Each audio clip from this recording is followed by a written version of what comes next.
आणि त्यांनी जर साहेबांना फोन केला तर तो दाखला 5 मिनिटात त्यांच्या हातात पडतो।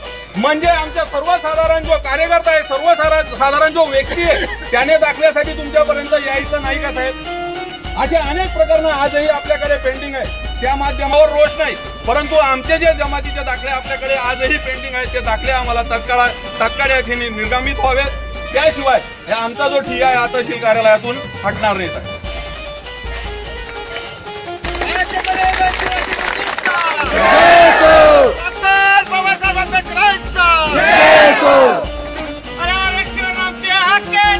नाही कुणाच्या बापाचं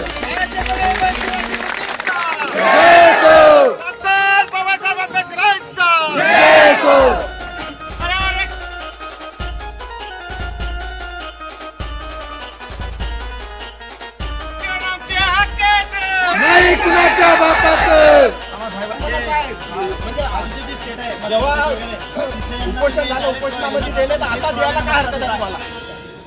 असं का तुम्ही आदिवासी कोणी जमातीला वंचित ठेवतायत?